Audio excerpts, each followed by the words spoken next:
Thanks very much. How's the mic? Is that working out? Okay, good.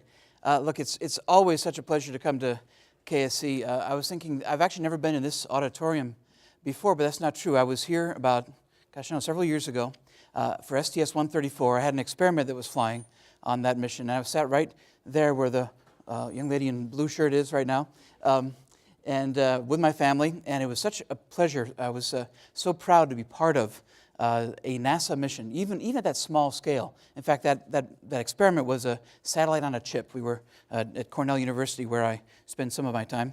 We were working on this little satellite about this big, and the notion was to put it on board Missy 8 and actually have it fly and see if it worked out. I won't tell you the answer. We're still waiting. But being on this side of the auditorium, it's really an honor, really a privilege. And again, always a fantastic place to come visit. There's something about driving up that road through the gates to KSC that kind of just makes me excited. It's just a great place to be. And as I've come to learn, having been chief technologist now for close to 2 years, also a place where extraordinary technology is done. As Bob said, this is an ops center first and foremost. That's sort of what's in your face when you come here. This is the place where America launches rockets.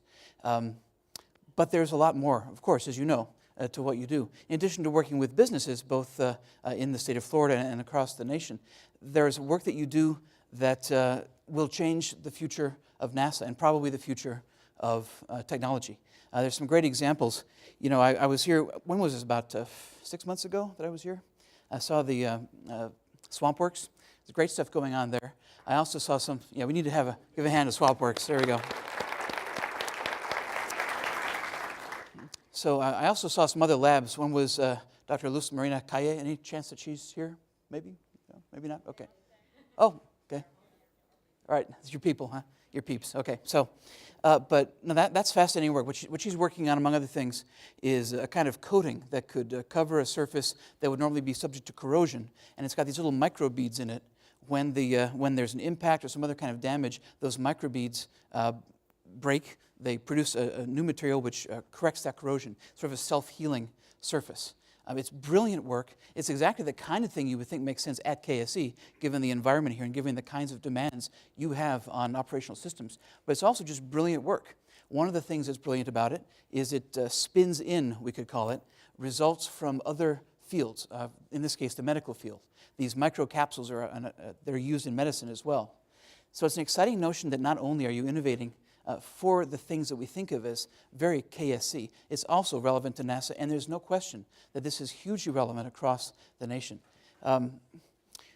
There's innovation going on everywhere. I mentioned the Swamp Works a second ago. Dr.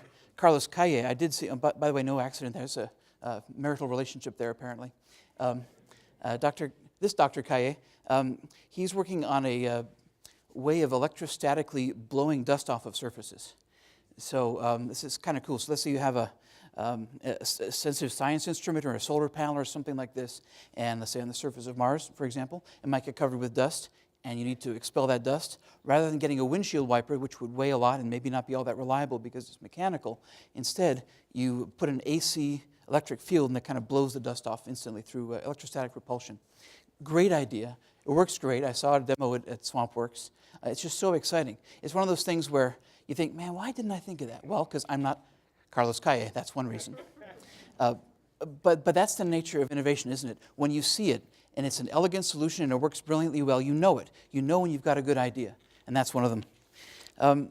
These are examples of the kind of specific technologies that people undertake because of their ability to innovate and imagine a new future. There are other kinds of contributions that we make as NASA to the nation's innovation agenda that are beyond the individual technologies. And I'm going to call out Garrett Skrobot for that. Who's heard of the Alana program or the CubeSat Launch Initiative? Let me see your hands. Okay, good. A lot of you have, and I would hope so. So he's the mission manager for Alana. This is a fantastic program in which NASA provides launches, that is access to space, for very small spacecraft. We're talking about CubeSats here, so who's heard of a CubeSat before? And yeah, almost everybody in this crowd, which is exciting. A CubeSat is a little satellite about the size of a grapefruit, or you could stack a few of them together, I guess, and make a sort of loaf of bread size. Yeah, I know, trust the fat guy to talk about food, right? But so these small satellites are more than just a kind of gimmick or a stunt. They are actually changing the face of exploration. They're changing how we do space exploration and space science today. It's at the very early stages. And one of the great things about Garrett's work is he is actually enabling universities, or through partnerships with other companies, to get access to space essentially for no cost by partnering with other launches for other NASA assets. So it's a great way to break down the one barrier to space exploration that we have so far had a very hard time addressing.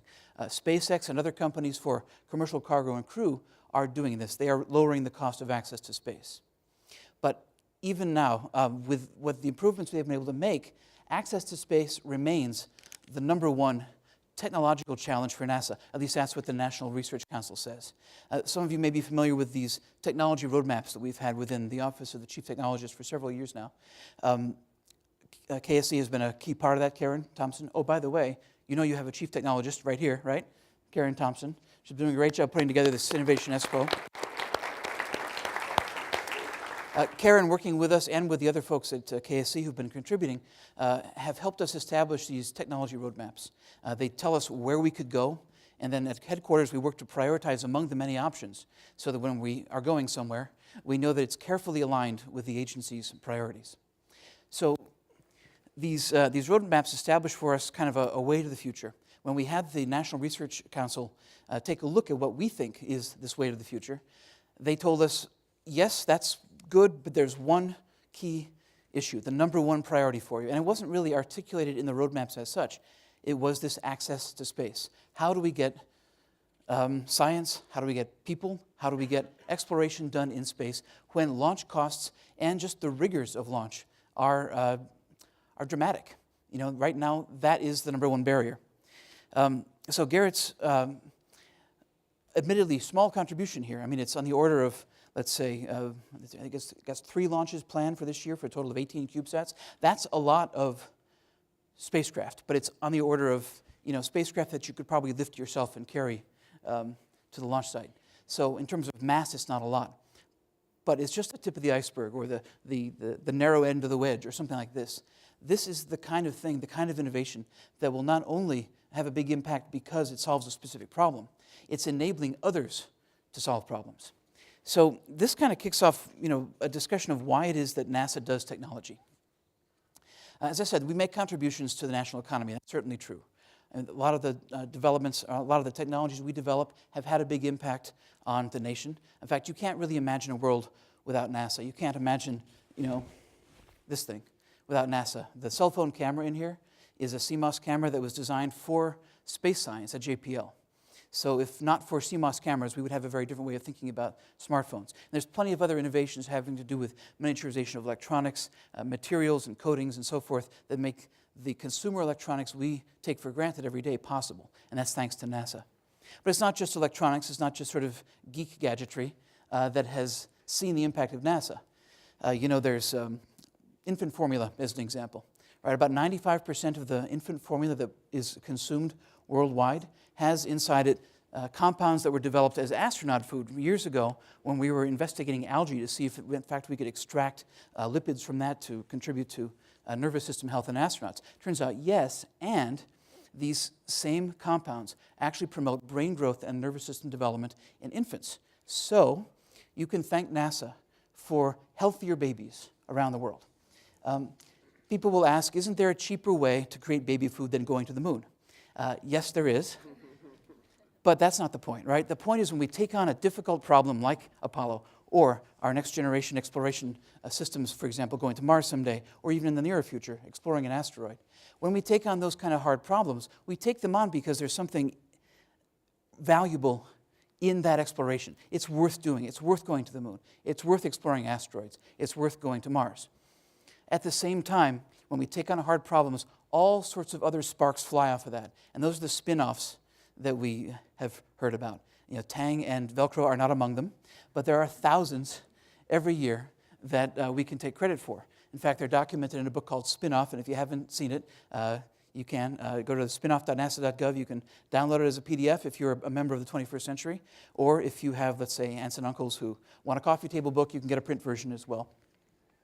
The next version will be out for Christmas, so, you know, a great stocking stuffer for the geeks in your family. Anyway, that's a little story about NASA spinoffs. Again, the point, though, is not those spinoffs. We absolutely benefit the nation because of what we do through innovation. Often it's accidental.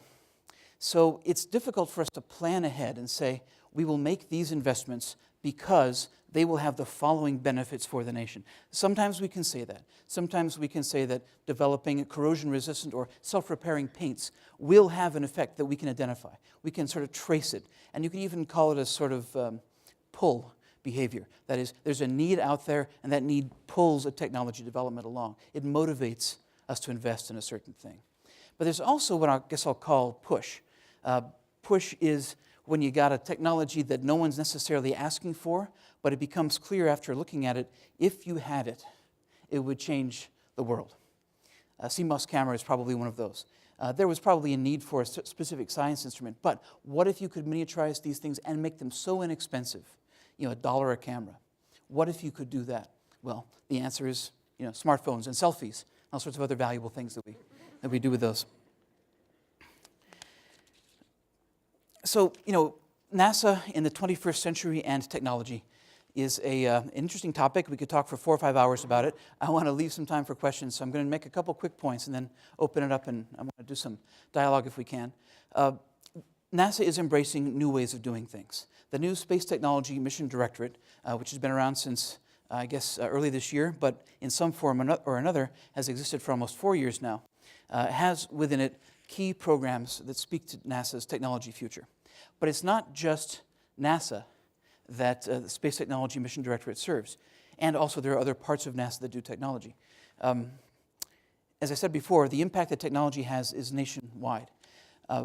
We also are entering a time when people have an expectation, based partly on smartphones, I think, or at least other kinds of personal technology, that they themselves should expect a personal connection to technologies and even to NASA. When I was sitting in the auditorium here several years ago, I felt that personal connection. I felt proud that I was part of the space program, that I was part of experiments and going to space. There are millions of people, probably billions, but certainly millions in this country, like me, who want to be able to be part of what we do here at NASA. Garrett's program and other things that we do through technology offer that opportunity. The Space Technology Mission Directorate, its programs will fund students for contributing to technology projects, individual projects within NASA and outside of NASA, to the tune of, I think, almost 800 or 900 projects that are currently being sponsored right now. We are casting a broad net through that program and pulling in the best ideas wherever they can be found, whether it's at KSC, JSC, Marshall, or any other government agency, any other business across the country. We're looking for the best ideas. So that's one reason why I took this job, is because I care about those best ideas. I care about the prospect that we can, in fact, have people join us at NASA. In terms of NASA embracing new ways of doing things, that technology program is unique in NASA's history, and I hope it stands the test of time. I think it will. We need your help. We need your contributions, your good ideas to make that possible. I know you're already contributing. In addition to that program, though, there's a few other things that we're doing at NASA that definitely speak to the 21st century. Commercial crew and cargo are obviously among them, right? The ability to enable industry to take off, to pick up where NASA has left off and fly cargo and people into space. Building a national capability, a commercial capability in space launch. I think that's particularly key. And obviously KSC is right at the center of that. It's one of the many reasons it's so exciting to come here. Finally, let me point out something else that we're doing that's unique, and that's the grand challenges paradigm. So I'm going to do another audience participation thing here. Who has heard of the Asteroid Grand Challenge? A few. Okay, good. A lot of you. Now, there's what we call the Asteroid Initiative, which is an effort to combine a mission, or several missions, to go get an asteroid and then explore it with humans with this so-called Grand Challenge. So within the overall initiative is the Grand Challenge. The Grand Challenge itself asks the following question. What are those threats to human populations that asteroids pose, and what can we do about them? We are challenging not just NASA, not just a specific program, in fact, not even just the nation, but the world to join with NASA in solving this hard problem. We are looking for citizen scientists, citizen technologists, to bring their own ideas to bear, fly their own CubeSats maybe, build their own telescopes, maybe network their own telescopes together over the internet, look through the data at the so-called minor planet center to pull new observations out of the data that we already have, and undertake innovative ideas that we ourselves at NASA have never thought of. The notion here is really based on crowdsourcing or public-private partnerships. The idea with crowdsourcing is there are millions of people out there, only one of which has to have a fantastic idea in order for it to really make a big difference. We do not have millions of people working at NASA, I think you would agree. So we can't exactly crowdsource that way, but we can depend on the nation and maybe even the world to bring new ideas to bear on this problem. So the grand challenge is that it's know what the threats are to human populations due to asteroids and then know what to do about them. The first part is clearly a science goal, whether we are doing observations in space or from the ground or looking through existing data, or here's an idea that we heard, go through all the pictures that people have taken over the decades of meteor falls, digitize them, do spectral analysis, do kind of 3D locational analysis, and mine from all that data a history of meteor falls and their chemical constituents that have simply been taken by, your uncle who took a picture in 1962 of that meteor he saw while camping, or your brother's video from last week when he was looking up at the sky in Los Angeles, whatever those things were. So there's great ideas out there, and one of NASA's roles, as it has always been, is to inspire people to bring their good ideas forward. So we're taking that very seriously now as a grand challenge and trying to make the world know that we are ready to hear from them. In fact, in late September, early October, we have an event at KSC where we're going to be revealing the results of this request for information that we put out, asking for new ideas about both the asteroid mission and the Grand Challenge. The Grand Challenge is a pretty cool thing. I think you have an opportunity to contribute here. Certainly as a NASA person, you have an inside track. You have knowledge that most people around the world don't. Think of what it is that you know that you could bring to bear on this problem. I think your creativity, particularly being a member of KSC, is really welcome. Finally, let me mention something about an exercise that we went through recently with the White House. So, for the president's second term, we've been working on some ideas for their so-called management agenda. There's a lot of innovative ideas came out about how to streamline government, make it more responsive, put things online, reduce the number of forms you have to fill out. And I know anyone who's ever had to interact with the government, which is I think all of us, know that whenever you fill out a form, oh, you need my address again, okay. My social security number again, okay. And you find yourself filling out the same stuff over and over. Couldn't that be somehow centralized? So if you have to go get a form somewhere, go to the IRS site, for example, you type in your taxpayer ID and then it's pre-populated with all that stuff. Just think of the savings in man hours that represents. The millions of people that file taxes every year, to have all that stuff filled out for you, millions of man hours worth of time, and which returns productivity to the economy. Anyway, these are the kinds of initiatives, not just a simple one like that, but lots like that we're talking about. One of the exercises that we went through in thinking about these things is this question of who's your boss. Now, you have one right here. I don't mean to imply that there's anybody else, but metaphorically, who are you working for? Why are you doing what you do? Is it because of Mr. Cabana? Probably, right? You set the tone, the vision for KSC. You lead and manage KSC. But also, I think there's a sort of bigger thing at stake here. There's something else at stake. Why are we in government service at all? Why do we work for NASA? I shouldn't say this, certainly not with Bob in the room, but maybe a lot of you could get other jobs paying more. I'm just saying, you're smart people. There's a lot you could be doing, but you've chosen to work at NASA. You've made a conscious decision to contribute to the nation's space program and to the kind of innovation you associate with NASA, and frankly, the world associates with NASA. Why do you do this? I think it's because you have a sense of some higher calling, some sense of the other customer out there. When I think about what I'm doing and who I care about, if there's a face I want to put to it, it's a student that I used to have named Laura Jones. She now actually works for NASA, but at the time, she came out of a degree program in Virginia with high hopes for the future. She wants to be an entrepreneur. She wants to invent new things. She wants to discover the truth about the universe. She wants to do everything, which is great. What would make her successful is access to space, for sure, the ability to innovate, the freedom to innovate, and the resources with which to innovate. I think getting a degree at Cornell University gave her some of that ability to innovate. at NASA now, we have the opportunity to pull in people like Laura as our boss, if you like, to serve their needs, to actually meet the demands of a public who's really thirsty for collaborating with NASA, being part of space, owning space, living in space, whether virtually through their own spacecraft, CubeSats, or in fact in person as space tourists someday. So anyway, I take this notion of a kind of personal connection to space seriously. I think it's something that we can all contribute to, and I think the grand challenge, among other things, is one way to make that happen. So there's my little rambling discussion. If we got a few minutes, I'm glad to take some questions. Thanks for your interest.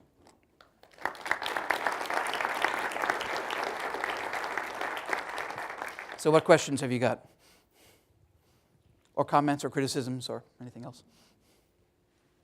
I got one, Mason. Since we're being broadcast here. What do you see as your biggest challenge for technology for NASA? Is it the budget, or is there a technological challenge that you think that we need to solve as an agency? Well, aside from the very broad challenge of access to space, which you could say is partly technological. I mean, there may be some technology solutions out there. As far as we know, by the way, there's nothing that costs less than tens of billions that we could develop that would actually address this problem. So with it, I think it's not so much that. I think it's a combination of cultural and economic. I think that, in fact, the economic benefits of space have yet to be realized. I'll tell you, if there's one thing that will change the space economy, or even, let's say, create a space economy, it would be someone who can develop a killer app for space, a reason why we need to send hardware into space. We did this mission called PhoneSat a few months ago, right? Launched, I think, April 21st. It was in space for about a week. It was actually a small satellite, the guts of which were a smartphone. Now, you could argue, what is that, just a stunt? I mean, what's the point of putting a smartphone into space? The answer is, it demonstrates that some of the commercial capabilities now, the commercial hardware that we've been able to develop in our country and, of course, around the world, is so high performance these days that it is essentially the equivalent of a small satellite that could last, a week or so. It can't withstand radiation. It probably, not all of these that would launch would withstand the vibration environment, but these smartphones are pretty robustly built. It's an example of spinning in a new technology, kind of like Dr. Kaye's microcapsules, right? Spinning in a new technology that hadn't been thought of for use in space, but now actually could serve that purpose. So the greatest challenge, I think, is an economic one. If in fact, so you mentioned budget, certainly with more money we could do more. That's no secret. But how can we get more money? I think it's through partnering, public-private partnerships possibly, or through leveraging technologies that already exist out there. So that's one solution to it. What can I say about the budget? It is what it is, I suppose. In fact, I can't even say it is what it is because we don't know what it is right now. At headquarters, we're going through all these budget exercises for 2014, 2015, and my head is just spinning with all the different scenarios that we're supposed to consider. If you look at the sort of trend of NASA's budget, it's kind of wiggling around like this, and then out in the future, it's this huge cloud of possibilities. We need to build an extended Kalman filter to track all the possibilities that thread through there. Anyway, so uncertainty, I suppose, is a challenge, but I'm going to put it right out there and say, if you can contribute to the economics of space, you will also contribute to how we do exploration in science. How about other questions? Yes? It's kind of an off-take on what he just said, more specific. How are we dealing with the radiation problem? Getting more further out? That's really a great question. So if you didn't hear, the question was, how are we dealing with the radiation problem that would, if we can fix it, it would enable astronauts to get to Mars and back. So that's absolutely right. That is probably the number one stumbling block for a Mars mission. Even though you could say cost is up there, you could probably say that closed-loop life support system is another one. So ECLIS, environmental control and life support systems, is another one. And there's a few other challenges. For example, getting the mass to the surface of Mars. I think it's ultimately radiation because that's what will affect human health. It's true for us. It's also true for the folks who are thinking of going to Mars as a private endeavor, right? There's a so-called Mars One, which is a, I guess, international effort to provide a one-way trip to Mars. There is a which, some people, look, 200,000 people signed up for that. It shows you the passion that there is for this kind of idea out there. There's also an effort to send a couple of people around the planet Mars and back. Inspiration Mars, it's called. And there's a few other things like this. Yeah, radiation is a big deal. What progress is being made? We, in the roadmaps that I mentioned a while ago, we identified 8 high priority areas out of the 383 some odd technologies. So 8 of the highest high priorities. One of those 8 is radiation. So it's how to address that problem. Now, we could brainstorm a little bit about what could be done in that area, but honestly, it's an extremely difficult problem. It has to do with countermeasures that are necessary medically, which, of course, the Human Research Program is working on at NASA. And it has to do with technologies that could shield the astronauts. And there have been proposals to shield the whole spacecraft, shield the crew capsule only, shield just the heads of the astronauts, assuming that brain cancer is the one thing you want to avoid. There's a variety of different ways in which you could address the problem. But stepping back even more, another way to go about it is to just make the trip quicker. Right? The faster you go and come back, the less of a total dose the astronaut experiences. So what could be done there? Well, that's a propulsion problem. Somewhere in NASA's future, probably a few years down the road, we will vector our investments in nuclear systems toward nuclear thermal rockets. Those investments, we hope, will pay off in a way in the way that I'm describing. It'll actually reduce the amount of time necessary to take humans to an asteroid. But we're also making similar strides already with electric propulsion. The Space Technology Mission Directorate is investing in solar electric propulsion, which is the electric propulsion you're thinking of. You know, it's an ion thruster, essentially, with a big solar array. But to get that right at the level of, let's say, 300 kilowatts, which has never been done even close before, we're going to be flying a demonstration of that. The demonstration for solar electric propulsion will actually be integral to the asteroid mission itself. So one of the many cool things about this asteroid mission is the way that it takes on high-risk activities. We're depending on flight tests of hardware. We're depending on a technology demo for this electric propulsion, which makes it audacious in the best tradition of Apollo, in my opinion. So we're taking on those kinds of challenges in the very near future to make it work. So do we have a little time for one more? Yes. Okay. Right now, in terms of commercialization, obviously communication is where you make a lot of money in space. Going forward, what would you consider the next big area for actually making money from private companies? And does NASA factor that in when they're looking at technologies to develop? Well, that's a fascinating question. I mean, look, the answer to that question, if we had that, would be the basis for venture capital investment worldwide, right? So what's interesting to me, among other things, is that there is something called new space now, right? There are actually venture capitalists investing in space explicitly. A lot of them are in Silicon Valley and a few others. So they know something. What's it going to be? You know, I'm afraid if I make some forward-looking statement here, there's going to be a perception that I'm somehow supporting one thing or another. I will list some areas that I've heard about as potential new space areas, and I'm not sort of promoting or endorsing them in any way. One of them is Earth observation in some form or another, right?